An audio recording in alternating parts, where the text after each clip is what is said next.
ನಮಸ್ಕಾರ ಕನ್ನಡಿಗರೇ, ನಮ್ಮ ಯೂಟ್ಯೂಬ್ ಚಾನಲನ್ನು ಲೈಕ್ ಮಾಡಿ, ಶೇರ್ ಮಾಡಿ, ಸಬ್ಸ್ಕ್ರೈಬ್ ಮಾಡಿ, ಬೆಲ್ ಬಟನನ್ನು ಪ್ರೆಸ್ ಮಾಡಿ, ಸಬ್ಸ್ಕ್ರೈಬ್ ಮಾಡಿ, ಪ್ಲೀಸ್ ಸಪೋರ್ಟ್ ಮಾಡಿ.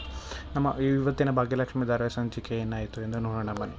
ಭಾಗ್ಯ ಕೆಲಸ ಮಾಡುತ್ತಾ ದೇವಸ್ಥಾನದಲ್ಲಿ ಕೂತಿರುತ್ತಾಳೆ. ಕೆಲಸ ಮುಗಿಸಿ, ಅಪ್ಪ ನನಗೆ ದುಡ್ಡು ಹೊಂದಿಕೆನ ಆಯಿತು, ನನ್ನ ಕೆಲಸನೂ ಮುಗಿಸಾಯಿತು, ಇನ್ನು ಮನೆಗೆ ಹೋಗೋದೊಂದೇ ಬಾಕಿ ಅಂತ ಕೂತಿರ್ಬೇಕು. ತಾಂಡ ಫೋನ್ ಮಾಡುತ್ತಾನೆ. ಏನಮ್ಮ ಭಾಗ್ಯ ಮೇಡಮ್, ಒಂದೇ ಸಲಕ್ಕೆ ಫೋನ್ ರಿಸೀವ್ ಮಾಡಿಬಿಟ್ಟೆ, ಏನು ಕೈಯಲ್ಲಿ ಕೆಲಸ ಇಲ್ಲ ಅನಿಸುತ್ತೆ, ಅದಕ್ಕೆ ಫೋನ್ ರಿಸೀವ್ ಮಾಡಿದೆ ತಾನೇ. ಗೊತ್ತಿರೋದೆ ನಿನ್ನ ಮಕ್ಕಕ್ಕೆ ಯಾರು ತಾನೇ ನಿನಗೆ ಕೆಲಸ ಕೊಟ್ಟು ದುಡ್ಡು ಕೊಡ್ತಾರೆ, ನಿಂಗೆ ಯಾರು ಕೊಟ್ಟಿರೋಲ್ಲ ಅಂತ ಗೊತ್ತು. ಆದರೆ ಇಲ್ಲಿರೋರು ದಡ್ರ ಥರ ನಿನ್ನ ನಂಬ್ಕೊಂಡು ಕೂತಿದ್ದಾರಲ್ಲ, ಇವ್ರ ಬುದ್ಧಿಗೆ ಏನು ಹೇಳಬೇಕಂತ ಗೊತ್ತಿಲ್ಲ ಅಂತ ಆಡ್ಕೊತಿರ್ತಾನೆ. ಆವಾಗ ತಾಂಡ ಫೋನಲ್ಲಿ ಹೇಳ್ತಾನೆ, ನಿನಗೋಸ್ಕರ ಬ್ಯಾಂಕ್ನವ್ರು ಬಂದು ಮನೇಲಿ ಕೂತಿದ್ದಾರೆ, ನೀನು ಬಂದು ಫಸ್ಟ್ ದುಡ್ಡು ಕೊಟ್ಟರೆ ಅವರು ಮನೆಯಿಂದ ಹೋಗ್ತಾರೆ ಅಂತ ಹೇಳ್ತಾನೆ. ಭಾಗ್ಯ ಗಾಬರಿಯಿಂದ ನೋಡಿದಾಳೆ. ತಾಂಡ ಫೋನನ್ನು ಬ್ಯಾಂಕಿನವ್ರಿಗೆ ಕೊಡುತ್ತಾನೆ. ಬ್ಯಾಂಕಿನವರು ಮಾತನಾಡ್ತಾರೆ. ಆಗ ತಾಂಡವಪ್ಪ ಹೇಳ್ತಾನೆ, ನೀನು ಅತಿಯಾಗಿ ಆಡ್ತಾಯಿದೆಯಾ ತಾಂಡವ್, ಇದೆಲ್ಲ ಸರಿ ಇರಲ್ಲ, ನಿಂದು ಎಷ್ಟೋ ಅಷ್ಟು ನೋಡ್ಕೊಂಡು ಹೋಗ್ತಾ ಇರಬೇಕು ಮನೆಯಿಂದ ಆಚೆ ಅಂತ ಹೇಳ್ತಾನೆ. ಭಾಗ್ಯ ಫೋನಿನಲ್ಲಿ ಬ್ಯಾಂಕಿನವ್ರ ಹತ್ರ ಮಾತನಾಡುತ್ತಾಳೆ. ಬ್ಯಾಂಕಿನವ್ರು ಹೇಳ್ತಾರೆ, ಎಲ್ಲಿದ್ದೀರಾ ಮೇಡಮ್, ನಿಮಗೋಸ್ಕರ ದುಡ್ಡು ಕಾಯ್ತಾ ಇದ್ದೀವಿ, ನೀವು ಹಿಂಗೆ ಮಾಡಿದ್ರೆ ನಾವೇನು ಮಾಡೋಕ್ಕಾಗಲ್ಲ, ನೋಟು ಕೊಡೋಷ್ಟು ಟೈಮ್ ಕೊಟ್ಟಾಗಿದೆ ಅಂತ ಹೇಳಿದಾಗ ಭಾಗ್ಯ ನನಗೊಂದು ಅರ್ಧ ಗಂಟೆ ಕೊಡಿ ಸರ್, ನಾನು ಮನೆ ದಾರಿಲೇ ಇದ್ದೀನಿ, ಮನೆಗೆ ಬಂದಿದ ತಕ್ಷಣ ನಿಮ್ಮ ದುಡ್ಡು ನಿಮಗೆ ಕೊಡ್ತೀನಿ ಅಂತ ಹೇಳ್ತಾಳೆ. ಯಾಕೆ ಬ್ಯಾಂಕ್ನವ್ರು, ನಾನು ಹೆಚ್ಚು ಸಮಯ ಕಾಯಿಲ್ಲ, ಬೇಗ ಬಂದು ದುಡ್ಡು ಕೊಡಿ ಅಂತ ಹೇಳ್ತಾನೆ. ಭಾಗ್ಯ, ಅಯ್ಯೋ ಇವ್ರು ಮನೆಗೆ ಹೋಗಿ ದುಡ್ಡು ಕೇಳ್ತಾ ಇದ್ದಾರಲ್ಲ, ನಾನು ಇನ್ನೂ ಕೆಲಸ ಮಾಡಾಯಿತು, ಆದರೆ ಈ ಅಣ್ಣವ್ರು ಇನ್ನೂ ನನಗೆ ದುಡ್ಡು ಕೊಟ್ಟಿಲ್ಲಲ್ಲ, ಹೆಂಗೆ ಕೇಳೋದು, ಏನು ಮಾಡೋದು ಅಂತ ಯೋಚಿಸ್ತಿರ್ತಾಳೆ. ಆಗ ಕೆಲಸ ಹೇಳಿದ ಅಣ್ಣ ಬಂದು, ನೀನು ತುಂಬ ಚೆನ್ನಾಗಿ ಅಡುಗೆ ಮಾಡಿದ್ಯಾ ಅಮ್ಮ, ನಿನ್ನ ಅಡುಗೆ ನಮಗೆಲ್ಲ ತುಂಬ ಇಷ್ಟ ಆಗಿದೆ, ಬಂದ ಜನರೆಲ್ಲೂ ಊಟ ಮಾಡಿ ಚೆನ್ನಾಗಿದೆ ಅಂತ ಹೇಳಿದ್ದಾರೆ, ಈ ನನ್ನ ಮರ್ಯಾದೆನ ಉಳಿಸಿ ನನಗೆ ಘನತೆಯನ್ನು ಕಾಪಾಡಿದ್ಯಾ, ಇದು ಹಿಂಗೆ ಇಟ್ಕೋ, ಹಿಂಗೆ ಇದು ವಿಶ್ವಾಸ ಇರಲಿ, ನಾನು ಇನ್ಮೇಲೆ ನನ್ನ ಮನೇಲಿ ಏನೇ ಫಂಕ್ಷನ್ದು ನೀನೇ ಬಂದು ಅಡುಗೆ ಮಾಡಬೇಕಮ್ಮ ಅಂತ ಹೇಳಿ ಹೊರಡ್ತಾನೆ. ಹೋಗ್ಬೇಕಾದವಾಗ ಕೇಳ್ತಾನೆ, ಅಣ್ಣ ನಂಗೊಂಚೂರು ಕಷ್ಟ ಇದೆ, ನಂಗೆ ಕೊಡಬೇಕಿರೋ ಹಣ ಕೊಟ್ಟರೆ ನಾನು ಇಲ್ಲಿಂದ ಹೊರಡ್ತೀನಿ ಅಂತ ಭಾಗ್ಯ ಹೇಳ್ತಾಳೆ. ಮರ್ತೇ ಬಿಟ್ಟೆ ಇರೋ, ನಮ್ಮ ಹುಡುಗಂಗೆ ಹೇಳ್ತೀನಿ ಅಂತ ಹೇಳಿದಾಗ ಹುಡುಗನ ಕಾರು ದುಡ್ಡು ಕೊಡಪ್ಪ ಇವ್ರಿಗೆ ಅಂತ ಹೇಳ್ತಾನೆ. ಆಗ ಅವನು 32,000 ರೂಪಾಯಿ ಕೊಟ್ಟು, ನೀವು ಇಷ್ಟೇ ಕೊಡೋಕ್ಕಿರೋದು ಅಣ್ಣ ಹೇಳಿದ್ದು ಅಂತ ಹೇಳಿದ ಭಾಗ್ಯಗೆ ದುಡ್ಡು ಕೊಡ್ತಾನೆ. ಕುಸುಮ ಮನೆಗೆ ಬರುತ್ತಾಳೆ. ನೋವಿಂದ ಬರೋದನ್ನು ನೋಡಿ ಭಾಗ್ಯಳ ಮಾವ, ಏನಾಯಿತು ಕುಸುಮ, ನಿಂಗೆ ಏನಾಯಿತು ಅಂತ ಕೇಳ್ತಾನೆ. ಆ ಗುಂಡು ಕೇಳ್ತಾನೆ, ಅಜ್ಜಿ ನೀನೇನು ಮಾಡ್ಕೊಂಬಂದೆ ಅಂತ ಕೇಳಿದಾಗ ಪೂಜಾ ಹೇಳ್ತಾಳೆ, ಹಿಂಗೆ ನಾವು ಭಾಗ್ಯಕ್ಕಂಗೆ ಸಹಾಯ ಮಾಡೋಕ್ಕೆ ಹೋಗಿದ್ವಿ ಕೆಲಸ ಮಾಡೋಕ್ಕೆ, ಆವಾಗ ಅಲ್ಲಿ ಬಿಸಿನೀರು ಕಾಯಿಸ್ಬೇಕಾದ್ರೆ ಬಿಸಿನೀರ ಕಾಲ ಮೇಲೆ ಹಾಕ್ಕೊಂಡು ಬೊಬ್ಬೆ ಮಾಡ್ಕೊಂಡಿದ್ದಾರೆ ಅಂತ ಹೇಳ್ತಾಳೆ. ಆಗ ತಾಂಡವ್, ನೀನು ಯಾಕಮ್ಮ ಎಮ್ಮೆ ಹೇಳಿದ್ಲು ಅಂತ ಹೋಗಿ ಕೆಲಸ ಮಾಡಿದ್ಯಾ, ನಿನಗೆ ಬುದ್ಧಿ ಬೇಡ, ನಿನಗೇನಂತ ನಾನು ಹೇಳಿದ್ದೀನಿ, ನೀನು ನೋಡ್ಕೊಳ್ಳೋ ಜವಾಬ್ದಾರಿ ನಂದು ಅಂತ ಗೊತ್ತಿದ್ರು ನೀ ಯಾಕೆ ಹೋಗಿದ್ದೆ ಅವಳ ಹತ್ರ, ನಮ್ಮನೆಗೆ ಬಂದ್ಬಿಡೆ, ನಾನು ನಿನ್ನ ಚೆನ್ನಾಗಿ ನೋಡ್ಕೋತೀನಿ ಅಂತ ತಾಂಡವ್ ಹೇಳ್ತಾನೆ. ಆದರೆ ಕುಸುಮ, ನಾನು ಸತ್ರು ನಿನ್ನ ಹತ್ರ ಬರಲ್ಲ, ನಾನು ಏನೇ ಆದರೂ ನನ್ನ ಭಾಗ್ಯ ಹತ್ರನೇ ಇರೋದು, ನನ್ನ ಮಗಳಿಗೆ ನಾನು ಸಪೋರ್ಟ್ ಮಾಡಿದೆ, ನಿನ್ನ ಋಣ ನನಗೆ ಬೇಕಾಗಿಲ್ಲ, ನಾನು ನಿನ್ನೊಟ್ಟಿಗೆ ಜೊತೆ ಎಲ್ಲಿಗೂ ಬರಲ್ಲ ಅಂತ ಹೇಳ್ತಾಳೆ. ತಾಂಡವ್ ಅದಕ್ಕೆ, ಹೌದಾ, ಇನ್ನೂ ಅನುಭವಿಸ್ತಿರಲ್ಲ, ಅವಾಗ ಗೊತ್ತಾಗತ್ತೆ, ಅಲ್ಲಿವರೆಗೂ ಕಾದು ನೋಡೋಣ ಅಂತ ಹೇಳ್ತಾನೆ. ಕುಸುಮ, ಪೂಜಾ ಫಸ್ಟ್ ಭಾಗ್ಯಂಗೆ ಫೋನ್ ಮಾಡು, ಎಲ್ಲಿದ್ದಾಳೆ ಕೇಳು, ಇವರಿಗೆ ದುಡ್ಡು ಕೊಡಲಿ ಅಂತ ಹೇಳ್ತಾಳೆ. ಪೂಜಾ ಭಾಗ್ಯಂಗೆ ಫೋನ್ ಮಾಡ್ತಾಳೆ. ಭಾಗ್ಯ ಫೋನನ್ನು ಬರೋದನ್ನು ನೋಡಿ ಭಾಗ್ಯ, ಅಯ್ಯೋ ಪೂಜಾ ಫೋನ್ ಮಾಡ್ತಿದ್ದಾಳೆ ಅಂತ ಫೋನ್ ರಿಸೀವ್ ಮಾಡ್ತಾಳೆ.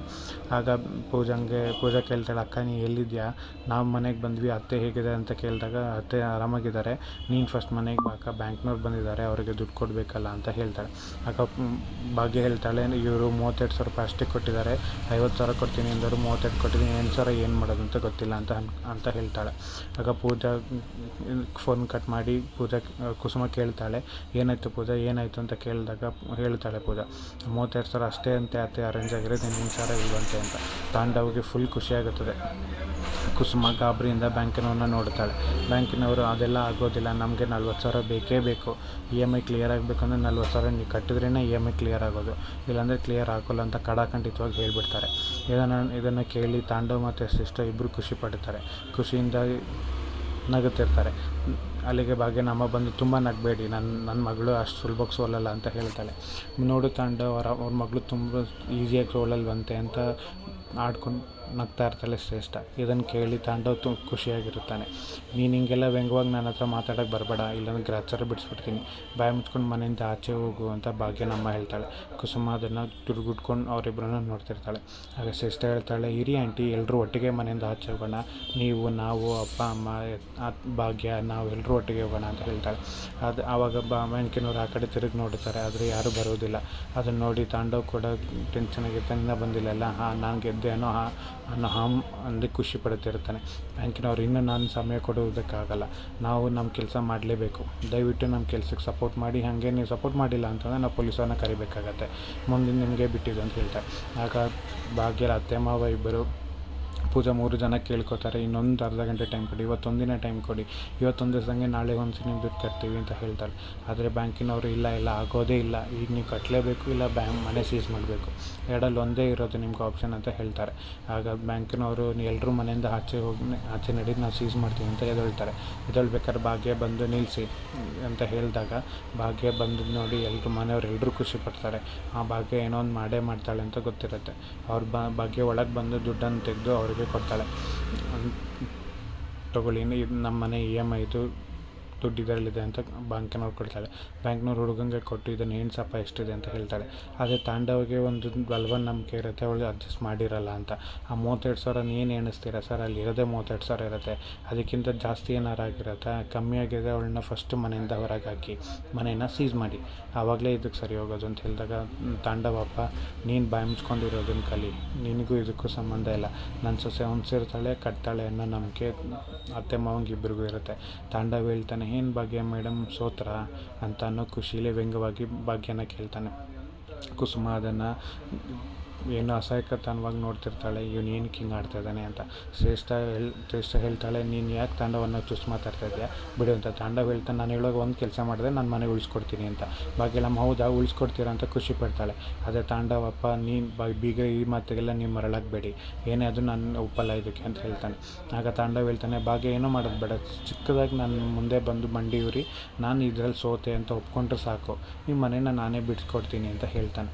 ಆವಾಗ ತಾಂಡವಪ್ಪ, ಯಾವ ಕಾರಣಕ್ಕೂ ಇದನ್ನು ಆಗೋದಕ್ಕೆ ನಾನು ಬಿಡಲ್ಲ ಅಂತ ಹೇಳ್ತಾನೆ. ಬ್ಯಾಂಕ್ನವರು ಇಲ್ಲ, ನಾವು ಮನೆ ಸೀಸ್ ಮಾಡೋಕ್ಕಾಗಲ್ಲ, ಯಾಕೆಂದರೆ ದುಡ್ಡಿದ್ದಲ್ಲಿ ಕರೆಕ್ಟಾಗಿದೆ ಅಂತ ಹೇಳ್ತಾಳೆ. ಆಗ ಪೂಜಾ ಇದನ್ನು ಗಾಬರಿಯಿಂದ ಖುಷಿಯಿಂದ ಎರಡೂ ಖುಷಿಯಾಗಿ ನೋಡುತ್ತಿರ್ತಾಳೆ.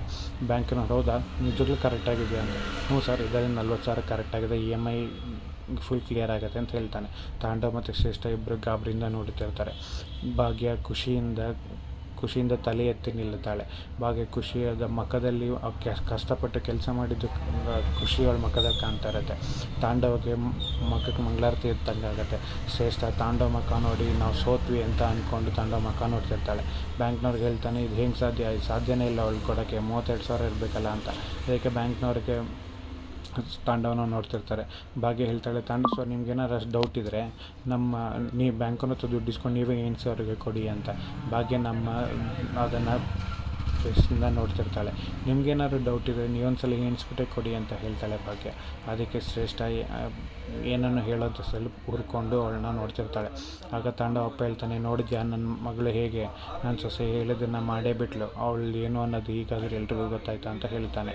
ಭಾಗ್ಯ ಖುಷಿಯಿಂದ ತಲೆ ಎತ್ತಿ ನಿಂತು ಉಬ್ಬನ್ನು ಏರಿಸಿ ನಿಲ್ಲುತ್ತಾಳೆ. ಇವತ್ತಿನ ಎಪಿಸೋಡ್ ಮುಗೀತು.